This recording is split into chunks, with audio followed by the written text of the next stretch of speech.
Di episode lalu saya sudah bercerita tentang masa lalu, masa kecil saya berkaitan dengan dunia spiritual, dengan keilmuan saya. Mungkin kalau zaman dulu itu namanya prakteknya belum resmi, masih secara tradisional. Kemudian sejak kapan saya menjadi resmi, menjadi benar-benar praktek. Intinya setelah permintaan makin banyak, kemudian saya ke Jakarta, dan ternyata di Jakarta pun permintaan tetap banyak orang-orang yang ingin disembuhkan, tetap banyak orang-orang yang membutuhkan jasa saya. Akhirnya saya berpraktik resmi. Kemudian saya ditanya kenapa orang berpraktik resmi? Karena kembali lagi bahwa praktek resmi mengobati orang itu adalah sebuah panggilan. Manakala ada pasien yang sembuh, ada orang sakit yang tidak bisa tertangani, kemudian kita bisa tangani, kemudian dia menjadi sembuh. Ada satu kepuasan tersendiri dalam hati saya, nggak ternilai dengan uang. Oh, ternyata dia berhasil sembuh. Oh, ternyata dia berhasil sehat. Seperti itu. Jadi begitu dia sehat, begitu dia sembuh, senang banget saya. Akhirnya begitu terjadi seperti itu, jadi seperti kecanduan. Saya pengen lagi bisa mengobati orang. Saya pengen lagi bisa memberi kebahagiaan buat orang lain. Saya pengen lagi, saya merasakan kebahagiaan yang sama saat orang tersebut sembuh. Akhirnya saya berpraktik resmi, dan sejak saat itulah orang datang ke tempat saya mulai dengan tulis namanya, daftar, dan lain-lain. Kenapa saya lakukan itu? Dulu saya lakukan benar-benar tradisional. Saya nggak pernah ingat siapa pasien saya itu siapa aja, lupa. Kalau lihat orangnya, lihat tahu namanya ya tahu. Tapi kalau berapa banyak saya nggak tahu. Si A dari mana, si B dari mana, latar belakangnya apa saya nggak pernah tahu. Tetapi sekarang ini saya rapihkan secara lebih modern sehingga siapa namanya, berapa kali datang, saya tahu. Catatannya semua ada. Dia pernah pakai apa saja, pernah gimana saja saya tahu. Karena catatan tiap orang itu di sini sekarang ada, ditulis. Baik ditulis secara tradisional dengan kertas dan pulpen, juga kemudian disimpan dalam data, dalam flash disk.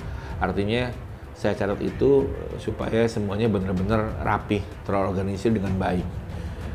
Sekarang ini saya praktek kurang lebih sudah sejak tahun 98 ya mungkin resminya. Sudah 20 tahun lebih ya, 22 tahun mungkin, 22 tahun saya praktek. Dan alhamdulillah sampai saat ini saya sudah banyak menerima anugerah dari masyarakat berdasarkan anugerah yang diberikan Tuhan kepada saya. Dari hal-hal yang diberikan Tuhan tersebut saya sudah menerima banyak, menurut saya adalah hal-hal baik buat kehidupan saya. Mungkin kalau orang tidak fokus ya tidak akan mencapai seperti saya.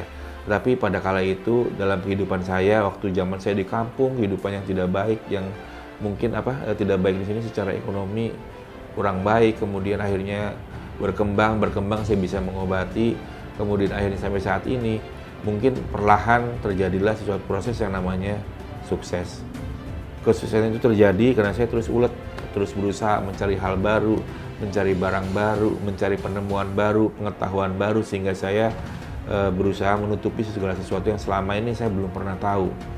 Jadi saya cari tahu, saya belajar, saya menyembuhkan orang, mengobati orang berbarengan, sehingga dalam kedua hal tadi dijalankan berbarengan, dan sampai saat ini saya bisa meraih apa yang saya impikan, saya cita-citakan.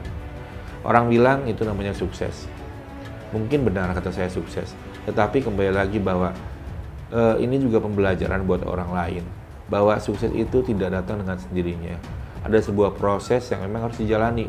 Kadang-kadang orang mau suksesnya nggak mau kerjanya, mau suksesnya nggak mau uletnya, maunya tiba-tiba lahir udah kaya raya. Kalau mungkin kita ini anak seorang pangeran dari negeri mana, entah berantah, atau seorang pengusaha konglomerat, yang mungkin saja bisa terjadi seperti itu. Tetapi tidak semua orang punya peruntungan yang sama. Saat orang dilahirkan di sebuah gubuk tua, atau saat orang dilahirkan di sebuah rumah tua, atau di tempat besar terpencil di sebuah daerah, tentu butuh sebuah usaha, butuh sebuah cara agar dia bisa melepaskan belenggunya, sehingga dia menjadi orang yang luar biasa. Dan cara itu adalah cara yang luar biasa. Butuh keuletan khusus, sehingga dia bisa melepaskan dan berjalan terus dan maju 1000 langkah ke depan. Mungkin kembali lagi ada orang menyatakan sukses itu mudah. Buat saya, sukses kalau dicapai dengan sungguh-sungguh mudah. Susah adalah saat kita berbicara sukses itu susah. Saya berharap orang-orang yang menonton tontonan ini, menonton gambar saya saat ini, mempunyai semangat yang kuat agar apa yang dicita-citakan selama kecil bukan cuma menjadi sebuah impian, tapi menjadi sebuah kenyataan. Dengan tujuan yang jelas, saya yakin kesuksesan bisa diraih oleh siapapun.